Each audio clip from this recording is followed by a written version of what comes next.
Buenas noches, licenciada y compañeros. Somos integrantes del grupo número 1 del Prederecho de la Universidad Bolivariana del Ecuador. El día de hoy presentaremos el siguiente debate titulado Las limitaciones del derecho subjetivo. Las participantes para este debate son Ibelice Ramírez, Evelyn Borbor, Mayerly Saavedra y mi persona Mel Viteri. El derecho subjetivo no constituye una finalidad en sí misma, sino tan solo una herramienta que el ordenamiento jurídico emplea para lograr la satisfacción de los intereses de los individuos para tener un buen vivir. Con esto queremos decir que el derecho subjetivo no es una norma establecida como tal, sino que también se considera a nivel moral, que cada persona lo acoge dentro de los estatutos y las normativas que puede tener un Estado o una comunidad en sí. Ahora procedo a pasarle la palabra a la compañera Evelyn Borbor. Buenas tardes, compañeros. Bueno, yo tengo entendido que para mí el derecho de expresión nos da la facultad a todos los seres humanos de expresarnos y existen sus límites. Debemos de tener en claro que al tener el derecho de expresión no podemos causar eh, perjuicios ni malestares a otras personas, ya que el derecho de una persona termina cuando eh, no sé si tengan algo que acotar sobre el derecho de expresión o indicarme para seguir a otro tema.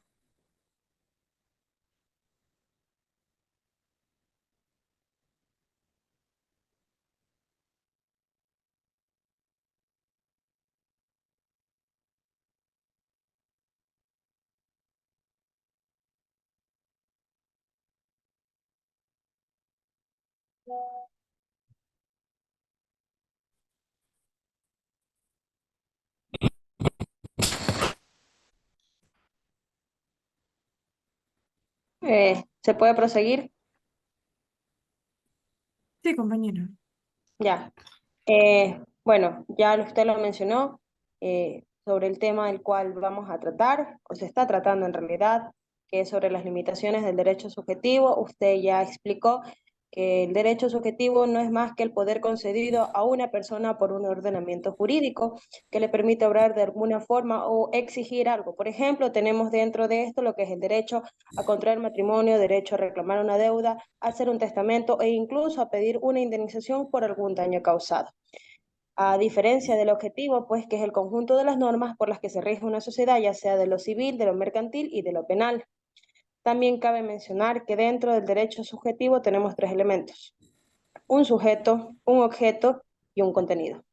El sujeto es la persona que tiene la posibilidad de hacer algo, el objeto es la materia sobre la que recae el poder y el contenido es el conjunto de las facultades que nos da el derecho. Por ejemplo, dentro de esto tenemos un derecho a la propiedad, como ya lo mencioné. Tenemos un derecho a vivir en una propiedad, claro. Este derecho la podemos usar, la podemos disfrutar, disponer de ella según la voluntad, siempre y cuando no infringamos la ley. En este caso, de que se alquile o se rente un inmueble. Ya, caso contrario, si alguna persona intenta ocupar esa casa, esa propiedad, sin su consentimiento, estaremos violentando la ley. El propietario puede recurrir a los tribunales, a todas las instancias legales, para proteger su derecho y solicitar el desalojo del ocupante. Otro ejemplo más evidente y más claro es un derecho de crédito. Si una persona presta dinero a otra, tiene el derecho subjetivo de exigir la devolución de su dinero en un tiempo y condiciones acordadas, haciendo referencia como a lo que nos pasa a los bancos. Nosotros realizamos un crédito. Ellos nos ponen cuándo debemos pagar y hasta qué fecha y qué tiempo tenemos de límite para poder pagar. También, si el deudor no se cumple con el pago, el acreedor puede acudir a la justicia para reclamar lo que se debe.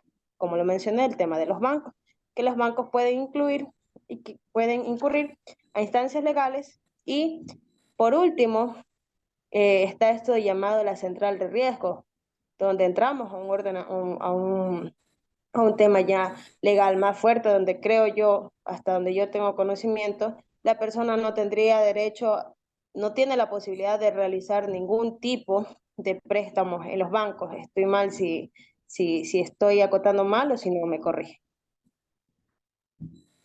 Yo quería comentarle, compañera, que es bien cierto, comparto bastante de lo que usted ha dicho, pero tenemos que tener en cuenta que el arrendatario, perdón, el propietario, al momento de alquilar un bien, sí es bien cierto que tiene ciertos derechos, no los tienes todos. No, porque en este momento estamos hablando del derecho limitante.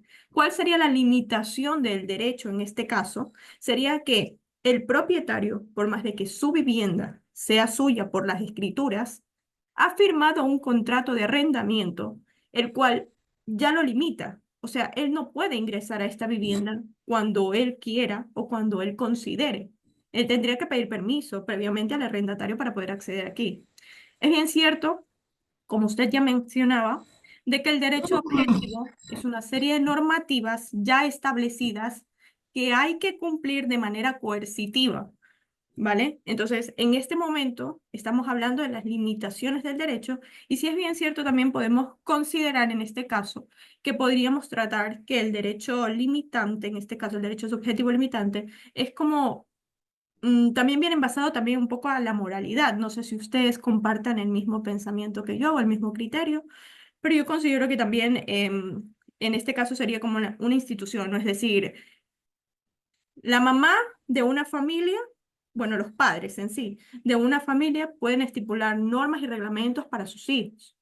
Ya. No quiere decir que sus hijos no tengan unos derechos previos a los que pueden estipular los padres, pero sin embargo sí es bien cierto que hay que regirse bajo la moralidad de ese hogar. Entonces, yo no sé si alguien tenga algo que acotar aquí, pero yo lo veo de esta manera. O sea, es como una especie de derechos morales que nosotros sabemos que tenemos que cumplir de manera limitante para no transgredir los derechos de otra persona.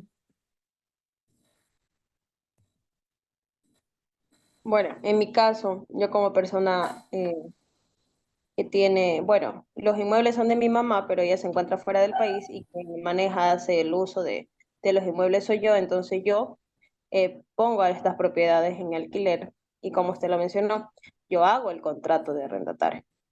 Yo cuando ya se cumple ese contrato, o sea, cuando entrego a la persona ese contrato, yo le muestro cómo está la casa. Yo le digo, verás, la casa está así, te la dejo así, presente así. Así mismo tienes que regresarme en las mismas condiciones la casa. Por ello yo cobro siempre una garantía que me va a permitir cumplir por si acaso la persona a última instancia se quedó sin trabajo y no tiene cómo reponer, está ese mes de garantía. Si hay algún daño dentro de la vivienda, de ese de ahí se suman los daños, por decir, los daños catalogados, y de ahí se cubre esa garantía. Entonces creo que eso entraría dentro de las limitaciones del derecho subjetivo, o sea, de lo que estamos hablando, del ejemplo de lo que puse de derecho a la propiedad. Considero que eso quedaría como parte de sus derechos en este caso, como propietario, pero no serían una limitación para usted. La limitación para usted sería el hecho de que usted no pudiese ingresar a esa vivienda siempre que usted, eh, mal dicho, se le pegue la gana, sino que usted Claro, porque previamente tendría que avisar. Eso sería una sería limitación. violentar la privacidad de las personas que viven ahí. Correcto. Perdone, compañera Evelyn, disculpe.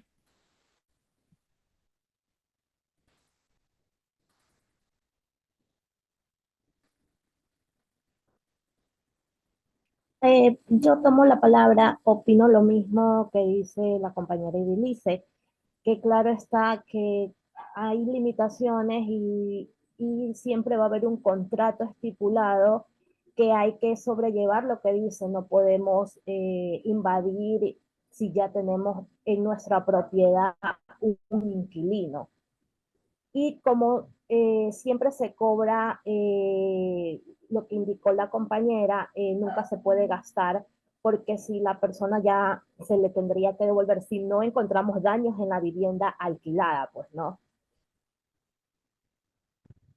Bueno, acotando, mencionando o siguiendo, ¿no?, con el tema que estamos tratando, yo hablé sobre los tres elementos, que era el sujeto, el objeto y el contenido, pero cabe mencionar que estos de aquí son eh, las facultades que limitan o los principios que limitan este derecho. Entre ellos tenemos la buena fe y el transcurso del tiempo. En lo que es la buena fe, manifiestan que deben ejercitarse conforme a las exigencias de la buena fe. Las leyes no amparan el abuso del derecho o ejercicio antisocial del mismo. Nos referimos aquí que no se puede utilizar el propio derecho sin utilidad propia y con la contención de dañar a los demás. Por ejemplo, el levantar una pared y tapar la luz a otro, lo que en muchas personas, lo que en muchos casos sucede, que cuando realizan una vivienda no se respeta el límite de espacio que tiene que haber entre esas dos viviendas, ¿ya? Un caso muy sonado fue en la ciudad de Loja, eh, donde un centro comercial se estaba construyendo a los lados de una casa y ¿qué pasó? Este de aquí traspasó las bases y la casa prácticamente está a punto de caída. Entonces ahora esa familia exige justicia porque se violó a su privacidad, se violó a su vivienda prácticamente, no se respetaron los límites. Entonces, esto sería como un ejemplo prácticamente. También, si alguien utiliza sus derechos de esta forma, dañando a los demás, se podrá pedir responsabilidades y se podrá pedir a sí mismo que se le impida seguir con esta conducta dañina. Algo que yo mencioné al inicio fue sobre que se pueden pedir indemnizaciones, en este caso por los daños causales. También el transcurso del tiempo se manifiesta que hay un límite temporal para ejercer muchos de los derechos, pues a veces se prescriben o se caducan. Eso de ahí con relación al tema de la propiedad intelectual. Esto me hace más a referencia cuando publicamos un artículo, por ejemplo, las tesis, te sale que es propiedad intelectual de tal persona, un artículo científico, entre otros afines. Correcto. También podríamos, por ejemplo, añadir, no sé si ustedes opinan lo mismo, por ejemplo, en la relación entre el empleador y el empleado, ¿no? Que, por ejemplo, em, fuera de lo que ya está estipulado por regla o por normativa dentro de un contrato, ya siempre hay cláusulas que a veces por moralidades, pues obviamente pues no se escriben, ¿no? O no se dan por sentadas, ¿no? Pero por ejemplo hay empleadores que pueden tal vez causar un daño emocional a uno de sus empleados. Entonces a partir de aquí también podría haber una disputa jurídica, porque sí es bien cierto que el empleado trabaja por un salario, una remuneración, también es bien cierto que todos los empleados tienen derechos y los derechos de las personas son irrenunciables. Entonces, dentro de todo este ámbito, podríamos también decir que hay ciertas limitaciones. Por ejemplo, el hecho de que el empleador le dé trabajo al empleado no lo autoriza para que éste lo maltrate, le grite, le falte el respeto, porque ya estaría faltando a los derechos del empleado. Sí, también algo que se me olvidaba mencionar, que dentro de los límites del derecho subjetivo tenemos lo que ya mencioné, los límites temporales, tenemos lo que son los límites extrínsecos y los límites intrínsecos. Los límites extrínsecos es la colección de los derechos, significa que coexisten un derecho subjetivo que no admiten un ejercicio simultáneo. También tenemos los criterios de ese mismo ejercicio, que es la mayoría de antigüedad, la naturaleza jurídica personal o patrimonial, las garantías especiales o garantías reales o créditos privilegiados y el sacrificio a prórrata. Dentro de los límites intrínsecos tenemos lo que es el tema natural como contenido natural y legal, propios de cada derecho subjetivo, quiere decir legales y negociables. También tenemos dentro de los intrínsecos lo que es el tema genérico, lo que yo mencioné, la buena fe y el abuso del derecho. En la buena fe se entiende, ¿no?, como un sentido objetivo y un sentido relacional. Entre un ejemplo se podría decir la prohibición de ir en contra de propios actos, el retraso desleal y el abuso de la nulidad por motivos formales. Y en el abuso del derecho tenemos un acto o una misión, también tenemos la caracterización, el daño, también tenemos dentro de lo que es la caracterización y el daño tenemos lo que es la intención, su objeto y por las diferentes circunstancias. Sin embargo, En los límites temporales tenemos la prescripción extintiva y la caducidad, lo que yo acabé de mencionar con relación a artículos científicos, artículos de autoridad personal. Sí, pero Dentro de la... compañera, por ejemplo, ponga un ejemplo en el que realmente se pueda aplicar los derechos extrínsecos y los derechos, en este caso, para poderlo entender con mayor facilidad, porque si empezamos a alargar el tema, pues a la final pues, se nos hace un poquito tedioso. Creo que ¿Podría dar un Claro, ejemplo como abuso del derecho? Como un abogado que tenga un despacho en una empresa, pero utilice también ese despacho para este, atender a particulares, a clientes particulares. Él está abusando de sus propios derechos. pero es que ahí hay que diferenciar, pues si este abogado que tiene esto de aquí tiene un buffet, el claro. mismo que se pueda aplicar a todo, que no entraría como un abuso, ¿ya?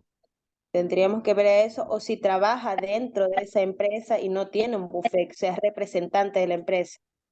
Claro, solamente sería que trabaja para la empresa, no tendría por qué recibir clientes particulares. Si no infringe las normas de la institución, si la institución se la permite, pues no habría problema. Caso contrario, sí se consideraría un abuso del derecho. Pero para esto tendría que firmar un contrato de exclusividad para no poder hacer parte en otros, pues en otros ámbitos, por así decirlo, ¿no? Claro. Si no, todo Algo abogado es que libre de coger todos los casos que él considere que puede resolver. Claro, exacto. Entonces, eso por esa parte. Entonces, me quedé en lo del tema de la prescripción extinta, que es la fundamentación de la presunción de abandono o sanción a la seguridad jurídica en ambos, el ámbito subjetivo y objetivo, el cómputo del plazo, el plazo que tienen las acciones reales, que son los muebles y los inmuebles, con relación al tema de la propiedad que estuvimos hablando en un inicio, ¿ya? Tenemos las acciones personales de plazo general de 5 años y plazos especiales de 3 a 1 año, lo que hablamos con relación al tema bancario, donde yo medio expliqué sobre que ellos nos fijan un tiempo limitado. Ellos nos dicen cuánto debemos pagar y cuáles serían las consecuencias de no cumplir con este contrato, por decirlo así. ¿Ya? Y tenemos lo que es las características y el objeto dentro de la caducidad, donde en las características hacemos énfasis al transcurso del tiempo, el apreciable del oficio, lo no interrumpible, el origen legal y negociar, el interés general y directo, y en el objeto tenemos determinadas legales, en general facultades, configuración jurídicas, acciones relativas del Estado civil, entre otras acciones. Entonces creo yo que queda como que explicado sobre los límites del derecho subjetivo, a mi parecer. Alguien que desea argumentar, acotar o hacerme ver si está mal o está incorrecto, está correcto, que haga su aporte. No, yo considero que sí está bien correcto, simplemente que yo, por ejemplo, limitaría el tema de los límites extrínsecos para hacerlo más breve, explicar que se basan en los derechos de los demás y entre ellos cabe señalar que todo depende de cómo vayan pues formados, ¿no? Si es bien cierto que usted todo ya lo ha explicado bastante detalladamente, sí, también habríamos que decir que ha quedado bastante claro porque hemos debatido, hemos puesto pues los ejemplos pertinentes en cada uno de los casos y hay que decir que esto no es ni la minoría de todo lo que se podría tratar, porque este es un tema bastante amplio y nos quedamos cortas por el tiempo que nos han estipulado que es lo que tiene que durar el video, ¿no? Pero sí, es verdad de que es un tema bastante amplio y son muchísimos puntos a tratar. Y hemos tratado, creo que, básicamente 2 o 3 puntos. Y bueno, chicas, no sé si alguna quisiera concluir para poder ir finalizando la reunión.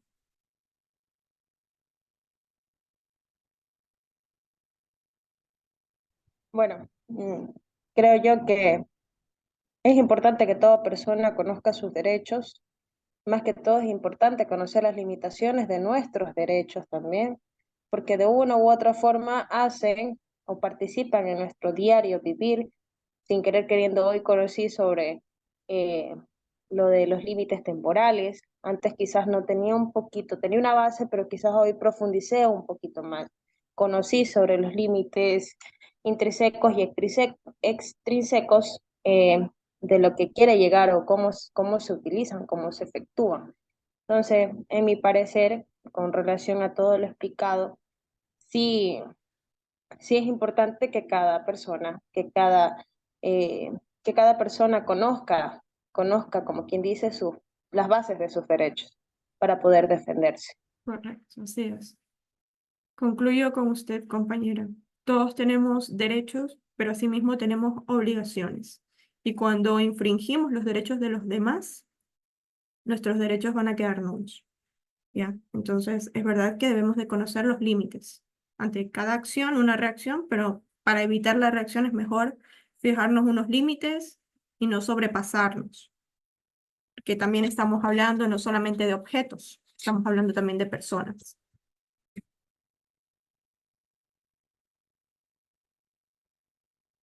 Entonces, creo que esto sería todo. Ha sido un gusto con ustedes tratar sobre este tema. Cada quien ha tenido su propio aporte, su propia argumentación, ha dado desde su punto de vista y su criterio, su criterio. Entonces, agradezco este debate. Muchas gracias, grupo. Igualmente, un placer debatir con ustedes y bueno, éxitos.